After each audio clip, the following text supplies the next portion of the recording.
muga Kang Prabu inggih sinuwun kula ingkang sowan petungku wis 7 candra kalunggan iki inggih sampun 7 wulan anggen kula nderekaken ingkang Rama Sang Adipenembahan Begawan Wisrawa piye kabare muga ingsun selak kepingin mangerteni pekabarane Kanjeng Rama entuk gawe apa ora lan piye nggone nandingi kridane si Jambu Mangli inggih nampi berkahipun Gusti ingkang karya jagat sinuwun ingkang Rama saged ungguling ayuda Jambu Mangli dumuging pejah baladalah syukur-syukur nang ayu bagya nadyan to sepuh Kanjeng Rama Pemban Begawan Wisrawa nanging maksih darbe kekuatan sarta ngelmu kang linuwih terus sak banjure piye kawuningan sak pejahipun Jambu Mangli ingkang Rama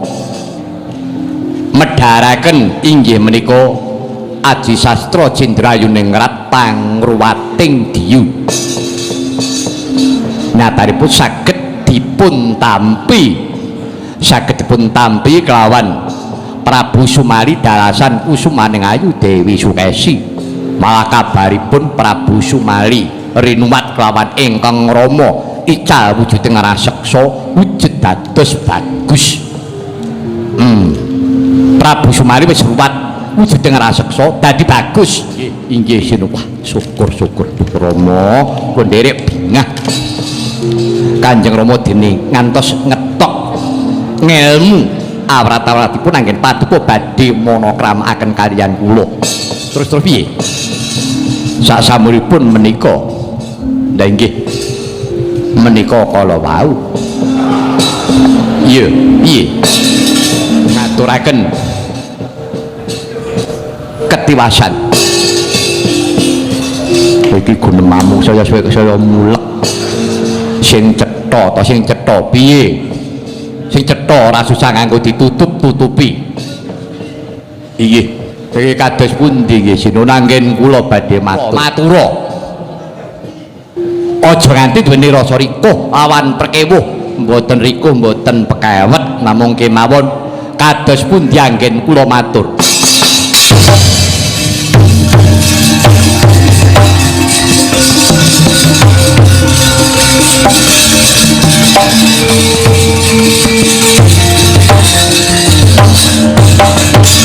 kula nuwun kula ingkang sowan Kyai Semar nggih sik aja nyaru-nyaru wuwus kula boten nyaru-nyaru wuwus ibarate banyu butek ajeng kula beningke oh mengkono nggih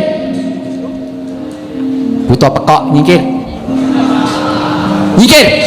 inggih Kyai goblok kuwi dikongkon ngentek-entekke biaya ngentek-entekke sangu ngentek-entekke bis-bisan tur ora teles kula ajri lha iblis lanat ora ngrampungi gawe sinuwun leres menapa Nyai dipun aturaken ingkang abdi kalaga muka leres namung ngaten nyuwun panjenengan kedah merdika rasul penggalih saestu nggih sinuwun iya piye Kyai Sastra Jendrayuningrat pangrumating diwu sampun dipun medharaken ingkang Rama Begawan Wisrawa Sumali rinuwat ical wujuding raseksa wujud dados bagus wekasan Sukesi keperanan kaliyan ingkang Rama Begawan Wisrawa menika kala wau lan Sukesi sampun prasetya sinten ingkang saged medharaken Aji Sastra Jendrayuningrat pangrumating diyu lha iki menika ingkang badhe dipun ladosi sampeyan kedah nrimo nggih Gus sampeyan mang nrimo wekdal niki wekdal menika Sukesi pun diwengku kalih Kang Rama Begawan Wisrawa malah kabare niki pun gerbini waduh mati aku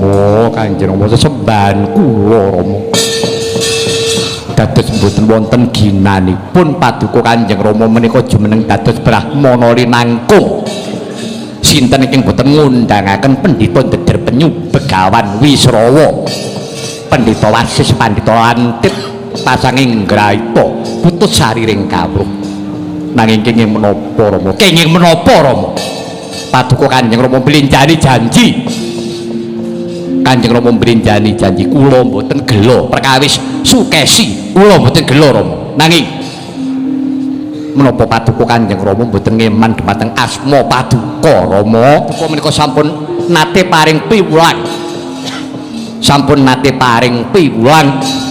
kautamaning Narendra kautamaning Brahmana kenging menapa paduka saged ngendika nanging boten saged nindakaken boten saged ngleksanani kuwi pendhita-pendhita apa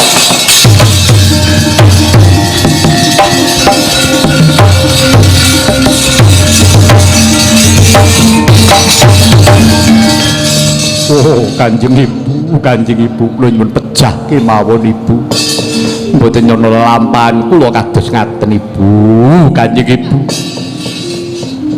anakku Ngerdanapati sejatine sing lara-lara atine ora ngemungake kowe dhewe Danapati nanging semoga aku ibumu melu kranta-ranta rasaning atiku klara-lara jroning pikirku dudu perkara ingkang Rama mengku kelawan Sukesi nanging bareng aku krungu yen to Dewi Sukesi wis ngrebini Danapati aku kelingan sing ora kelingan wecaning dewa ingkang wis kadhawuhake Danapati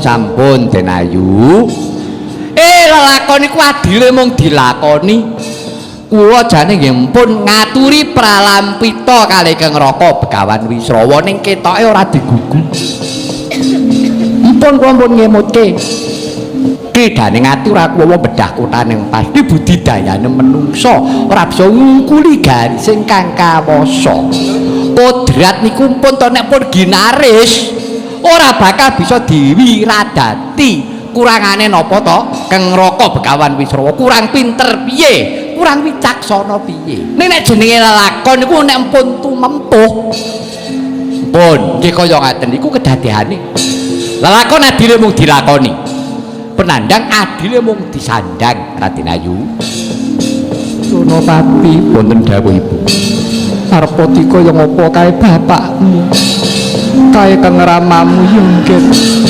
rampung lelakon iki kanthi kawicaksanan ya Danapati inggih Ibu kula kepengin ngreksa kawibawanipun Kanjeng Rama Perempuan Begawan Wisrawa istanipun kula menika wirang kula isin mboten isin dhumateng sinten-sinten kula isin kaliyan Kanjeng Rama Perempuan Begawan Wisrawa pendhita wis kondhang bebasan arum asmanipun nanging kenging menapa Kanjeng Rama ngantos keprego ing lelampahan nggih kados mekaten aja maido karo Kang Rama ngeten ampun maido kalih wong tuwa lagi kaya ngoten niku godane wong urip kula ampun matur to disingkar-singkirana nek pancen godha niku tumempuh nggih enten mawon jalarane inggih Ibu kula nyuwun pangestu lelampahan menika badhe kula rampungaken kanthi kawicaksanan iya mangsa bodho Danapati ngono bakal ngrampungake perkara iki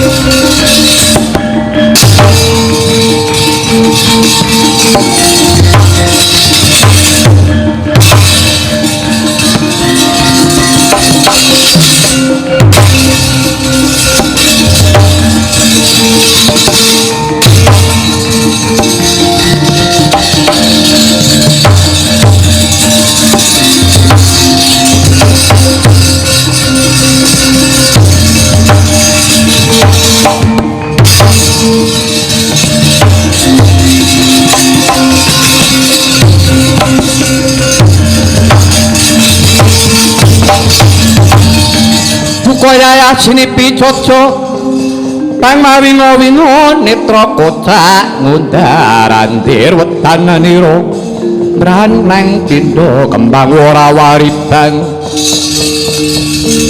kasmeta mrang sagething murup dahanane tak pikir ora ana gunane tak rampungake kanthi kawicaksanan tangeh lamun wong Alengka bakal bisa nampa karo Prabu Danapati. Wong Alengka aja ngali-ngali pendhita kang nasar bebudene Begawan Wisrawa ora pantes dipundi-pundi ora patris sembah-sembah kon metu rak juwing-juwing batange Begawan Wisrawa.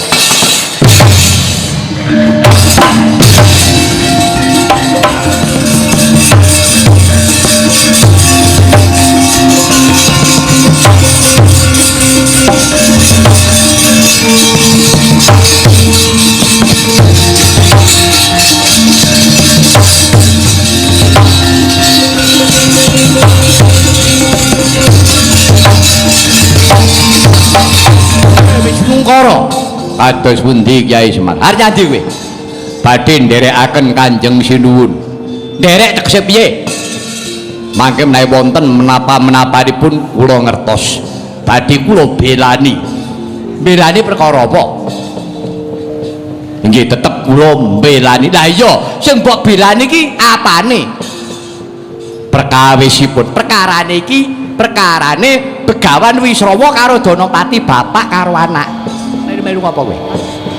Iki dudu perkara negara, dudu perkara kamukten, iki perkara katresnan. Kan melu cawe-cawe kan melu nempel apa piye? Aduh arep apa kowe?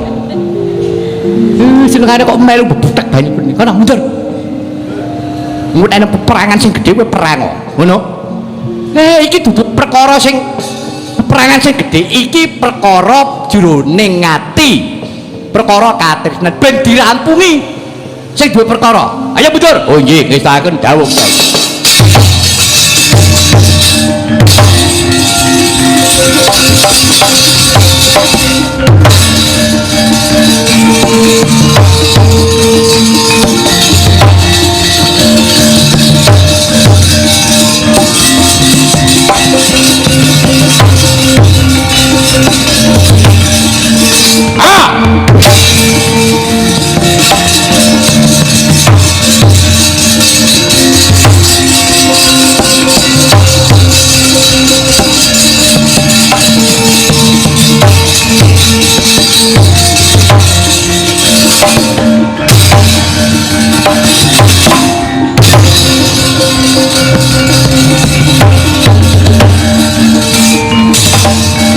Parat sapa nom-noman ngamuk iki? Oleh nom mripatku gatekno gobok. Nata Lokapa Prabu Danapati ya Danaraja. Kowe Danapati, ya kowe sapa putra Ngalengka? Putrane Kanjeng Rama Prabu. Sumari kutakon jenengku. Aku Raden Prahasta. Dina iki Begawan Wisrawa kon katon mrene. Piye? Begawan Wisrawa. Begawan Wisrawa iki kadangku tuwa, iki kadangku ipe. Yen panjenengan ngucap ngrasani, aja takon dosa. Apa ora ngerti Begawan Wisrawa bapakku? Oh, pakmu to.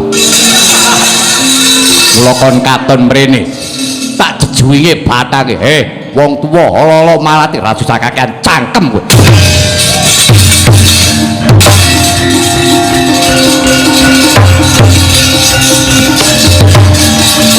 Wah!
Kakang Remban kados pundi Yayi Prabu? Waduh, ketiwasan Kakang. Dinten menika ingkang putra Narendra Lokapala Prabu Danapati Sara Hamuk negari ngalika dipun obrak-abrik dipun wat-awut kathah para prajurit ingkang sami lumajar usah basih boten kanten-kantenan ingkang dipun sumbari kadhawi namung Jengandika Kakang Remban Begawan Wisrawa. Kados pundi mongko menika ingkang putra Yayi Prabu purbane ana pun Kakang mengko aku sing bakal ngripih lawan Danapati.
Jayamrata ayo wong alengka maju jen maju bareng ora ndak tinggal luncat gelanggang colong playayu kroyoken iki Ratu Lokapala Prabu Danapati endi Begawan Wisrawa Pendhita Kembang Semboja njaba jerone beda njaba putih jero kuning ora pantes sinembah sembah ora pantes diaji-aji endi Begawan Wisrawa kathok tugele gulune parah.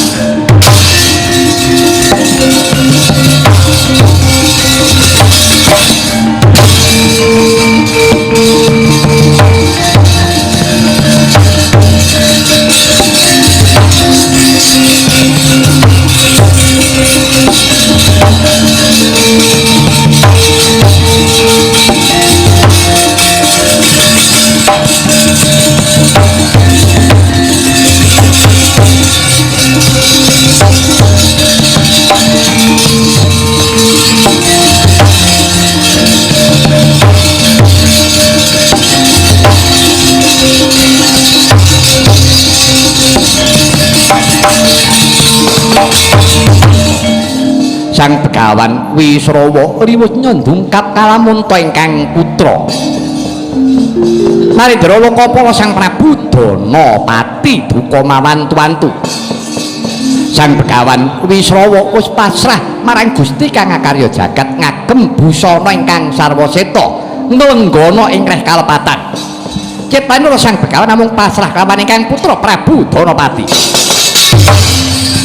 Duh